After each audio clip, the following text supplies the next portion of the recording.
হ্যাঁ, গণশিক্ষা যেখানে ৪টা দিন অতিবাহিত হয়ে যায় তখন কার কোনো গার্ডিয়ানের কি সেটা করা যায় যে আজকে কি এটা পাওয়া যাবে কি না। আমি ওসি স্যারের সাথেও বলছিলাম যে পরশুদিন বিগত মনে হয় যে ১২টার দিকে যে স্যার আমরা কি এখনও কি আশা করতে পারি। তখন সে আমাদের কাজ সে দিচ্ছে যে আমরা এখনও আশাবাদী যে আমরা উদ্ধার করতে পারবো। একটু অসুস্থ বোধ হইতেছে এবং ঘাস করতে কষ্ট এবং অনেকখানি ব্যথা অনুভব হইতেছে। আমি বাসা থেকে বেরোনোর পর তো আমার মার মোবাইল থেকে আমি বিকাশ থেকেই টাকা উঠাই। প্রাইভেট সময় আমি বিকাশের দোকানে গেছিলাম, তো আমি ৮,৫০০ টাকা উঠিয়ে আমি এখান থেকে খিচুড়ি অর্ডার করে এখন সামনেই খিচুড়ি অর্ডার করে বের হয়ে আমি সামনে হাঁটাহাঁটি করতেছিলাম। এখন একটু সামনে অনেক সামনে গেছিলাম। সে আমার অ্যাড্রেস দেখাইলো, বাট একটা ছোটো কাগজের। এখন সে হাতে যেতে বললাম, সে হাতে দেয়নি, সে মুখের সামনে নিয়েছে। তারপর আর কিছু মনে নেই যে আমার ছেলেটাকে কি ফেরত পাবো। এক একটা রাত চলে যেত আর মনের ভিতরে অনেক খারাপ খারাপ চিন্তা আসতো যে আমার ছেলে কার কাছে আছে, কোথায় আছে, কি খাইতেছে। অনেক খারাপ দিন গেছে, আমার অনেক খারাপ দিন গেছে। একসময় আশা হারাইছি, এটা ঠিক, কিন্তু সবাই ভরসা দিছে। ও এখানের ওসি স্যার অনেক ভালো, সে ভরসা দিছে। র্যাব, আপনারা সবাই আমাকে ভরসা দিছেন। আপনাদের সবার দোয়ায় আমার ছেলে ফিরে আসছে, সবার দোয়ায়। ভাই আমার নাতি পেয়েছে, আমি এখন খুব আনন্দিত। আমার কথা মতই নেই, আমরা এই কদিন অনেক করছি, আপনাকে সহযোগিতায় সবাইকে ধন্যবাদ জানাই। আমি নাতি পেয়েই আমি আনন্দিত। এটা ছিল আমি সরি কক্সবাজারের ওই এলাকাটার নাম ছিল রামু ঈদগাহ থানা থেকে এখানে প্রশাসনই আমাদেরকে সর্বপ্রথম মেসেজ দিচ্ছে। ঠিক আছে, সেই মেসেজ অনুসারেই আমরা তৎক্ষণিকই থানায় যোগাযোগ করি।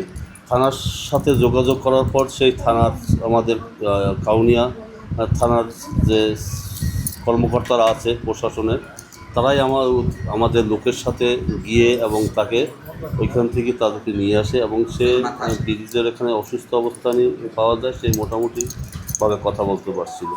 আমরা হাপুনাদের সহযোগিতা, প্রশাসনের সহযোগিতা, সবার সহযোগিতা পেয়েই কিন্তু এটা উদ্ধার হয়েছে। আর আমাদের কাছে তো এখন তো আমাদের সন্তান আমাদের কাছে আসছে, এজন্য আমরা খুব গণশিক্ষা যেখানে ৪টা দিন অতিবাহিত হয়ে যায় তখন কার কোনো গার্ডিয়ানের কি সেটা করা যায় যে আজকে কি এটা পাওয়া যাবে কি না। আমি ওসি স্যারের সাথেও বলছিলাম যে পরশুদিন বিগত মনে হয় যে ১২টার দিকে যে স্যার আমরা কি এখনও কি আশা করতে পারি। তখন সে আমাদের কাজ সে দিচ্ছে যে আমরা এখনও আশাবাদী যে আমরা উদ্ধার করতে পারবো। আপনারা নিশ্চয়ই অবগত আছেন যে বিগত ২ তারিখ সৌরভ দাস শান, ১৩ বছর বয়স, উনি হলো বরিশাল কালেক্টরেট স্কুলের ৭ম শ্রেণীর ছাত্র। তো আমাদের কাছে নিউজ আসলো যে ওকে আর পাওয়া যাচ্ছে না। তো তার বাড়ি হলো আপনার ভাটিখানা, কাউনিয়া থানাধীন ভাটিখানা অঞ্চলে। তো আমরা এটা প্রথমে একটা জিডি হলো, জিডি হওয়ার পরে যেহেতু ৭ম শ্রেণীর ছাত্র, এটা আমরা টপ মোস্ট প্রায়োরিটি দিয়ে আমাদের কাজ শুরু করলাম। ইতিমধ্যে আপনারা জানেন যে আপনার গ্রুপেও কিন্তু আমি একটি মেসেজ দিয়েছি যে প্লিজ আপনাদের এটা কোনো সন্ধান থাকলে, কোনো তথ্য থাকলে প্লিজ আমাদের জানাবেন। তো আমরা এর ওই পরের দিনও চলে যাই, দ্বিতীয় দিনও চলে যাই। রাতে আমরা খবর পাই যে কক্সবাজারে এরকম একটা আনঅ্যাটেন্ডেড একটা বাচ্চা পাওয়া গেছে। তো আমরা এর ভিত্তিতে আমরা তাকে ওখান থেকে নিয়ে আসি। But in the same time আমরা কিছু তথ্য যাচাই বাছাই করি, সে ওখানে কী জন্য আসছিল, তারপর ওখান থেকে সে কীভাবে কক্সবাজার গেল, এই বিষয়গুলো আমরা তদন্ত করে দেখি এবং এখনও আমরা বিষয়টা তদন্তের পর্যায়ে আছি। এখন পর্যন্ত যেটুকু আমরা জানতে পেরেছি সেটা হলো যে ওই বাচ্চাটা ওখানে তার মায়ের কাছ থেকে বলে যে মা খিচুড়ি খাবো। তো রাত 8:30 9টার দিকে তো ওখান থেকে সে বলছে ঠিক আছে, যে ফোন নিয়ে যাও, আমার এখান থেকে ক্যাশ আউট করে তুমি খিচুড়ি নিয়ে আসো। তো তার মা ওখানে পরে আসে ওখান থেকে সে 8,500 টাকা ছিল ক্যাশ আউট করে। বাট তার মার দেওয়া ভাষ্য মধ্যে তার 500 টাকা ক্যাশ আউট করার কথা, বাট সে কিন্তু 8,500 টাকা ক্যাশ আউট করছে, 7ম শ্রেণীর ছাত্র। তো এটা ক্যাশ আউট করার পরে সে ওখান থেকে আমরা সিসি ফুটেজে জানতে পেরেছি, দেখেছি যে সে ওখান থেকে নথুল্লাবাদ যায়।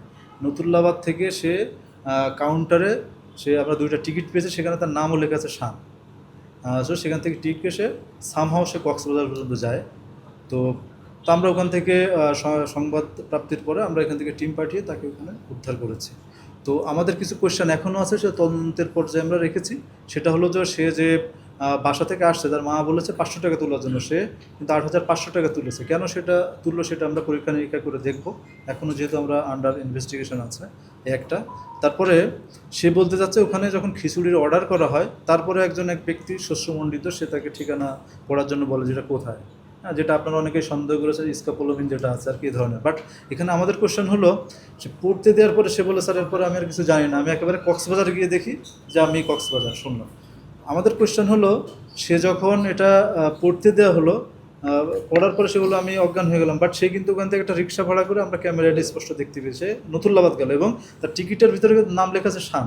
সে আমাদের কাছে যে ভাষ্য দেওয়া আছে সে বলতেছে যে আমি ওখান থেকে অজ্ঞান হয়ে পড়ি, বাট সে নাম না বললে কীভাবে ওখানে টিকিটের ভিতরে শান লেখা থাকলো। সো এটা তাকে আমরা ব্লেম করছি না, যেহেতু সে শিশু বাচ্চা, আমাদের অবশ্যই তার প্রতি আমাদের সক্ষণর আছে, বাট এই বিষয়গুলো আমরা খতিয়ে দিচ্ছি, তার মায়ের বক্তব্য এবং বাচ্চাটা এখন আমরা কিন্তু ডিটেলস অত জিজ্ঞাসা করতে পারি নাই। সো তাকে আমরা সুন্দর মতো সেই ধরনের পরিবেশ এনশিওর করে তাকে আমরা জিজ্ঞাসাবাদ করবো, এই বিষয়গুলো আমরা মিলিয়ে দেখবো এক্স্যাক্টলি, মানে আপনারা যেটা সন্দেহ করছেন যে এই কারণে কি না, বা অন্য কোনো নিজেদের পারিবারিক কোনো দ্বন্দ্বকলহ আছে কিনা। তার বাবাও যেহেতু বিদেশ থাকে, আপনারা জানেন, আপনারা হয়তো সাংবাদিকরা তো অনুসন্ধিৎস চোখ নিয়ে সব কিছু দেখে, তো আমরা এই বিষয়গুলো দেখবো যে সে তার বাবা যেহেতু বিদেশ থাকে ইন্টারনাল কোনো প্রবলেম আছে কিনা, বা আসলেই কোনো শয়তান নিশ্চার বেয়ে জাতীয় কোনো বিষয় আছে কিনা, এগুলো আমরা খতিয়ে দেখে আপনাদের বিস্তারিত বলতে পারবো।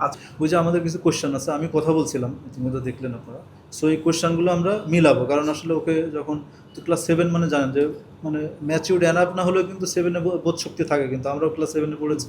সো তার কাছ থেকে আমরা যাচাই বাছাই করবো এক্স্যাক্টলি মানে what was happening during that time. So এগুলো যাচাই বাছাই করার পরে আমরা দিতে পারি, অসুবিধা তো নেই, বাচ্চা যেহেতু। তো পেয়েছি যে ও যখন করে মানে ওই খিচুড়ি অর্ডার করে ঘুরতেছিল, ওর ভাষ্য মতো যে যখন ঠিকানা পড়ে তারপর থেকে সে অজ্ঞান হয়ে যায়। সো যখন ফোনটা ওর মা ফোন দেয় যে কোথায় আসতেছে না, তখন একটা অপরিচিত লোক ফোনটা রিসিভ করে, তার সূত্র ধরেই ফোনটা কিন্তু ওখান থেকে নেওয়া হয়। মানে ফোনের বিষয়টা নিয়ে আমরা এটা আসলে মানে ওইটার সাথে মিলাই যেটা ওইটার সম্ভব হচ্ছে না, কারণ ফোনটা একজন যে লোক পেয়েছে এই ঘটনার সাথে তার কোনো সংশ্লিষ্টতা নাই।